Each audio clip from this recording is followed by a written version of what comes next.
Et bien salut à tous, c'est Darkman PC et on se retrouve aujourd'hui pour une nouvelle vidéo où je vais vous montrer comment créer une transition assez sympa pour vos photos dans vos films tout simplement, parce que les transitions volets ou fondu enchaîné je trouve pas ça beau, donc voilà, donc je préfère celle que j'ai faite qui est plus sympa. Donc de toute façon vous pouvez la voir dans l'aperçu normalement. Donc elle est faisable avec tous les gros logiciels. Donc qu'est-ce que j'entends par gros logiciels? C'est Adobe Premiere Pro, After Effects, Sony Vegas, Final Cut. Mais par contre tout ce qui est Movie Maker, bah non, ça on pourra pas la faire, je suis désolé. Donc voilà, donc on se retrouve tout de suite sur Premiere Pro. Donc voilà, donc moi j'ai déjà créé ma séquence, mon projet, hein, donc vous faites comme vous voulez aussi. Donc la première chose à faire va être de créer des pistes vidéo, parce que je travaille sur cette transition, je l'ai faite de sorte à avoir une photo par piste vidéo. Donc je sais que quand on a beaucoup de photos c'est pas pratique, mais il y a moyen, il y a forcément moyen d'optimiser ça en gagnant des pistes, en réutilisant par exemple deux pistes pour deux photos. Enfin une piste pour deux photos, pardon. Voilà, enfin que par exemple. Mais bon, ça j'ai jamais réfléchi à cette question là parce que j'en ai jamais eu besoin. Vous voyez que j'ai que 4 photos, donc c'est largement faisable avec une piste par photo. Voilà. Donc moi, vous voyez que j'ai 4 photos, j'ai des bancs noirs parce que j'aime bien travailler avec des bancs noirs. Et je vais aussi rajouter un calque d'effet à la fin. Donc en tout, il me faut 6 pistes pour les 4 photos, la bande noire, les bandes noires et le calque d'effet. Donc pour ajouter des pistes, vous faites clic droit au-dessus de la dernière piste vidéo, ajouter des pistes. Donc moi j'en ai déjà 3, donc je vais juste en rajouter seulement 3. Donc vous mettez 3, ajouter 3 pistes vidéo et vous mettez 0 à piste audio parce que j'en ai pas besoin, puisque là il n'y a pas d'audio. Voilà, je vais juste... Voilà, donc on a bien nos 6 pistes vidéo. Ensuite, donc on va commencer à importer nos photos. Donc dans la première piste, vous avez vu que sur mon aperçu qu'il y a une photo qui restait tout le temps en fond. Donc c'est celle qui sera sur la piste numéro 1. Donc moi je vais prendre celle-ci que je vais mettre là. Je vais les tirer, hop, hop, hop, hop, voilà, comme ceci. Oula, j'ai cliqué un peu trop. Et ensuite, donc on met nos photos dans les pistes au-dessus, dans l'ordre d'apparition. Donc la piste 2 accueillera la première photo dans l'ordre d'apparition, la piste 3 la deuxième, et la piste 4 la troisième. Voilà. Et sur la dernière piste, donc celle qui est tout en haut, je vais mettre mes bandes noires que je vais aussi étirer. Voilà, donc jusqu'ici rien de bien compliqué. Donc on va commencer tout de suite par recadrer notre photo de fond, parce que vous voyez que là il y a les bandes noires sur le côté, ça rend pas joli du tout, et au final ça rendra encore plus moche. Donc ce qu'on va faire, c'est on va cliquer dessus, on va aller dans option d'effet, on va commencer par augmenter l'échelle. Donc je vais passer, non je vais le faire au feeling, hop, voilà, jusqu'à ce qu'elle prenne toute la largeur, comme ceci, et je vais la descendre un peu aussi, voilà, histoire d'avoir une belle partie de la photo comme ceci. Donc ça c'était pour la première étape, donc le recadrage. Et maintenant vous avez sans doute remarqué que comment dire, que la photo se floutait juste avant l'arrivée des autres photos.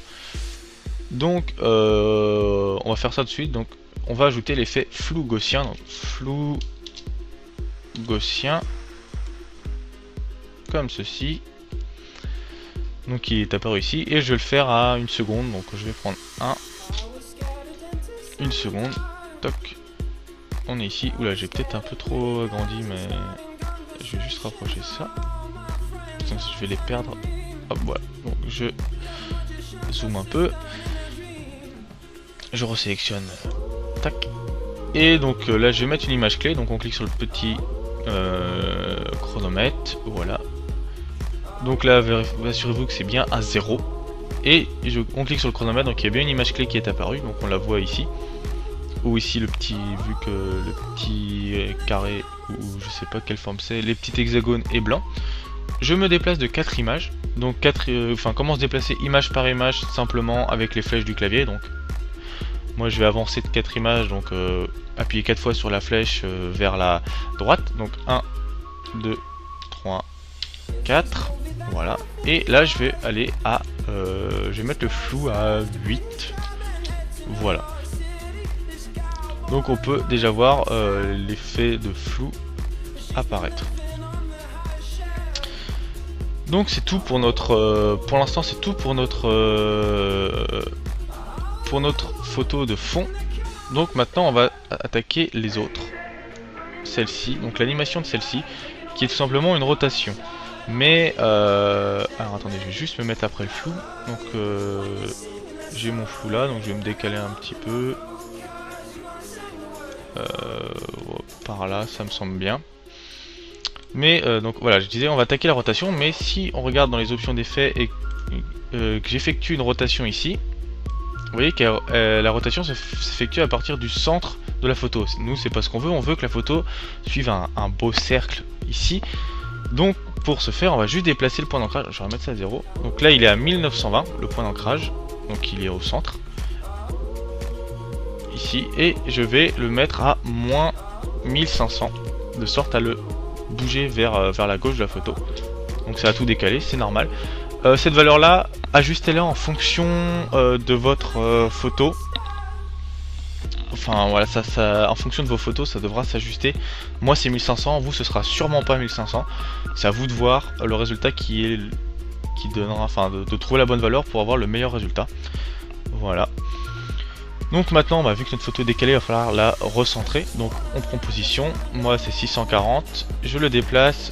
Alors ça, on est obligé de le faire un peu au feeling, parce que j'ai pas trouvé le moyen d'avoir quelque chose de précis. Donc moi ici ça me paraît bien au centre, 213, moins 213.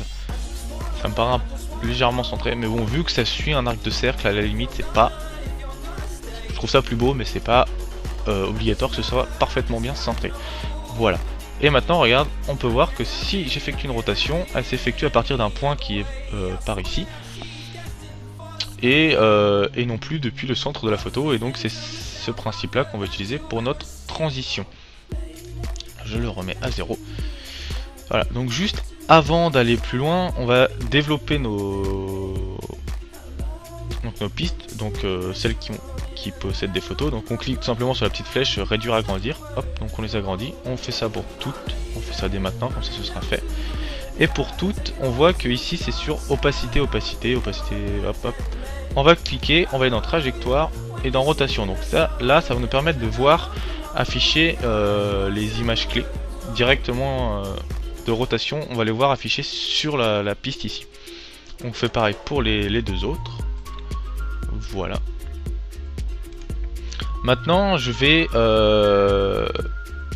avancer un peu, je vais mettre par là.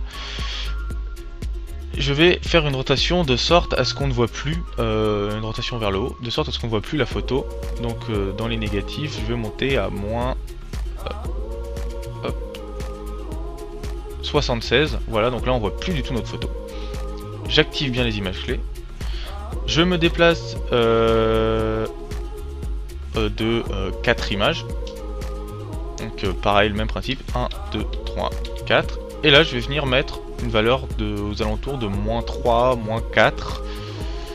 Moins 4 on va dire. Hop, voilà, comme ceci. Donc on a un début de rotation qui se fait assez rapidement. Hop, donc on voit notre photo qui apparaît, mais moi je trouve pas ça beau, donc je vais l'animer même quand elle est affichée. Donc je vais décider que la photo reste affichée 2 secondes, donc à partir de ce moment là 2 secondes. Donc là je suis à 2 secondes 14 images, donc je vais aller tout simplement à 4 secondes 14 images. Donc vous cliquez dessus, vous remplacez le 2 par un 4, ça vous emmène 2 secondes plus loin, on étire, on reclique bien dessus. Et donc là je vais mettre, je vais faire l'opération miroir. Donc là j'étais à moins 76 puis à moins 4. Et ben là je vais tout simplement me mettre à 4.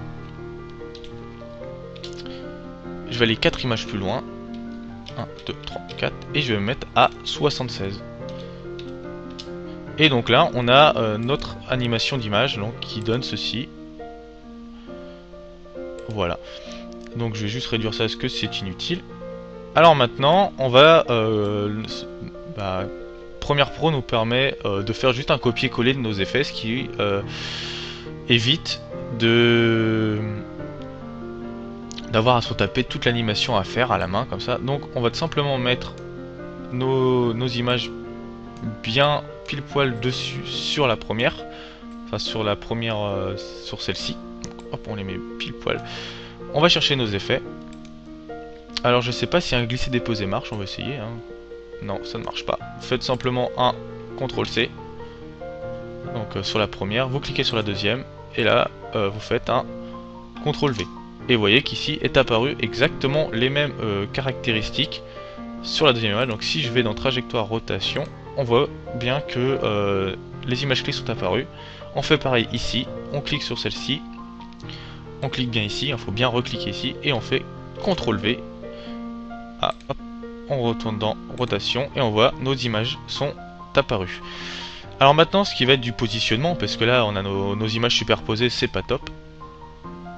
On va tout simplement glisser de sorte à ce que les deux images, les deux premières images de la photo suivante correspondent aux deux images de la photo précédente. Je sais pas si vous comprenez ce que je veux dire, mais hop, on fait ça de sorte à ce que ces deux images là soient pile poil au-dessus de ces deux images là.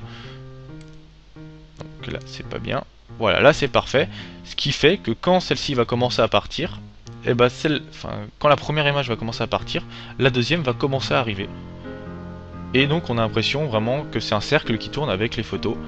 C'est un cercle qui tourne avec des photos dessus et qui ralentit juste devant chaque photo. Et on fait pareil avec celle-ci qu'on vient mettre. Hop, comme ceci. Donc je vais juste la mettre pile poil. Alors là, je suis un peu trop dézoomé. Ça c'est le jeu un peu chiant parce qu'on voit pas, vous voyez quand je sélectionne, on voit pas nos images clés bouger, donc faut le faire un peu au talent. Voilà, donc là elles sont bien au-dessus. Là aussi. Et donc bah là on a, comme on peut voir, hop, notre photo ici. Hop, dès qu'elle part, l'autre arrive, etc. Donc on peut bien voir, hein, si on regarde image par image. Bon là elles se superposent un petit peu ici parce que bah elles sont trop grandes. J'ai pas déplacé, j'ai pas déplacé mon point d'ancrage assez loin, ce qui a créé un cercle trop petit, mais il suffit juste de déplacer le point d'ancrage plus loin, donc faire moins 2000, moins 2500, de bien les recentrer, et là elles se chevaucheront plus. Mais bon, c'est tellement rapide que ça se voit, hop, vous voyez, ça se voit presque pas. Et celle-ci disparaît. Donc je vais juste, par contre, j'ai vraiment fait mes calques trop grands. Donc je vais juste fermer celle-ci pour gagner de la place. Voilà, je les ramène ici. Je les ramène elle aussi ici. Et donc là, on va faire l'opération inverse qu'on a fait au début, c'est-à-dire on va, celle-ci s'en va, on va déflouter notre photo de base.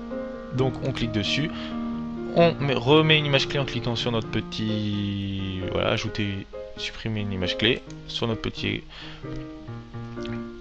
hexagone, voilà. On se redéplace de 4 images, 1, 2, 3, 4, et cette fois-ci on repasse à 0.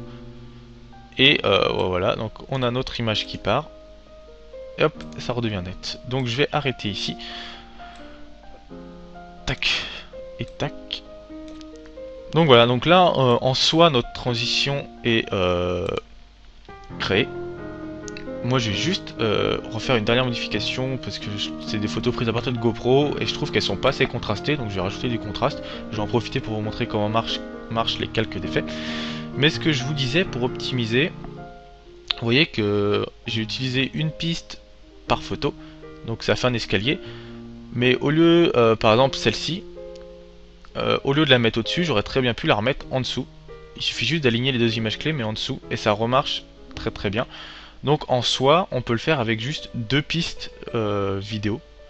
Donc en faisant une alternance, donc tac, tac, tac, tac, tac, tac, tac. Voilà. Mais moi je préfère l'escalier, c'est plus visible, on voit mieux sur notre montage. Je préfère. Bref, après voilà, c'est comment optimiser si vous avez trop de photos. Donc ensuite je vous ai dit on va rajouter un calque d'effet parce que je trouve que les photos et les vidéos faites par la GoPro, donc celle que j'ai c'est une Hero 3 Silver, je trouve qu'elles sont pas assez contrastées.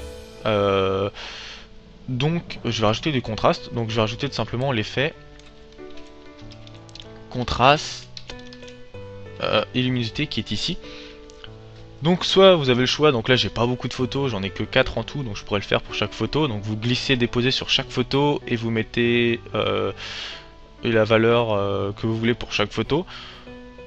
Donc l'avantage c'est qu'on peut régler précisément pour chaque photo, mais bon moi je sais que rajouter 10 de contraste sur chaque et ça rend nettement plus joli. Donc au lieu de le faire pour chaque photo, ce que vous faites, vous allez dans projet, donc ici où il y avait toutes vos photos, et vous cliquez en bas sur nouvel élément et calque d'effet.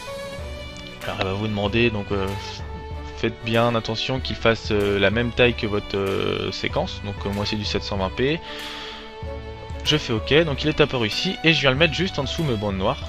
Vous pouvez le mettre au-dessus parce que ça fera pas de modification vu qu'elles sont noires. Rajouter du contraste sur du noir en soi ça change rien. Vous glissez votre luminosité et contraste sur le calque d'effet et tous les toutes les pistes qui sont en dessous de celle du calque d'effet auront les effets qu'on met, comment dire. Si je mets l'effet contraste sur le calque d'effet, toutes les pistes en dessous auront aussi un effet de contraste. Ça évite de le faire pour chaque piste, il suffit de mettre un calque d'effet et ça affecte toutes les pistes en dessous. Donc après ça marche de la même manière, donc j'ai glissé déposé dessus, je vais dans option d'effet, je le sélectionne bien, contraste et luminosité, et là je viens mettre 10. Et on voit tout de suite la différence. Donc là je suis avec du contraste, si je les enlève, hop, voilà, on voit que c'est beaucoup moins pâle, ça ressort beaucoup plus. Et ça c'est vrai pour chaque photo. Vous voyez que ça... Enfin moi personnellement je préfère avec. Là il faudra rajouter un peu de luminosité. Parce que vous voyez que c'est assez sombre, le ciel surtout. Mais bon là je vais pas le faire, donc pour ce faire il faudrait rajouter un autre effet contraste et luminosité sur juste le clip et jouer avec la luminosité et le contraste. Et enfin le dernier, on va voir ce que ça donne avec et sans. Vous voyez que ça fait, les couleurs ressortent beaucoup mieux, surtout les verts. Je sais pas, moi je préfère. Donc voilà, après donc grâce à ce calque d'effet, si vous voulez rajouter une color correction sur toutes vos photos, bah vous pouvez, vous le faites directement sur le calque d'effet et ça modifiera directement toutes les photos. Donc voilà, donc c'était tout pour cette petite transition en cercle, donc que je trouve vraiment bien sympa. Personnellement, voilà, je l'ai utilisé plusieurs fois pour des montages personnels. Bon, après c'est à vous d'ajuster. Vous voyez que là je l'ai fait un peu rapidement, donc le cercle sur lequel sont posées les photos, est vraiment trop petit. Il faudrait que je l'agrandisse parce que on voit que la rotation est vraiment sévère. C'est limite, on voit les carrés. Enfin, ouais. Bref. Il faudra rajouter un peu plus de color correction, rajouter un peu de luminosité, enfin bref, ça c'est à vous qui voyez, hein. Moi je vous ai juste montré la technique, après vous l'adaptez, vous en faites ce que vous voulez. Voilà, donc j'espère que ça vous a plu, que ça vous a aidé, si tout ça vous a plu, vous a aidé, n'hésitez pas à vous abonner, à mettre un petit j'aime, un pouce vert. Et donc sur ce, moi je vous dis à la prochaine, allez, salut tout le monde.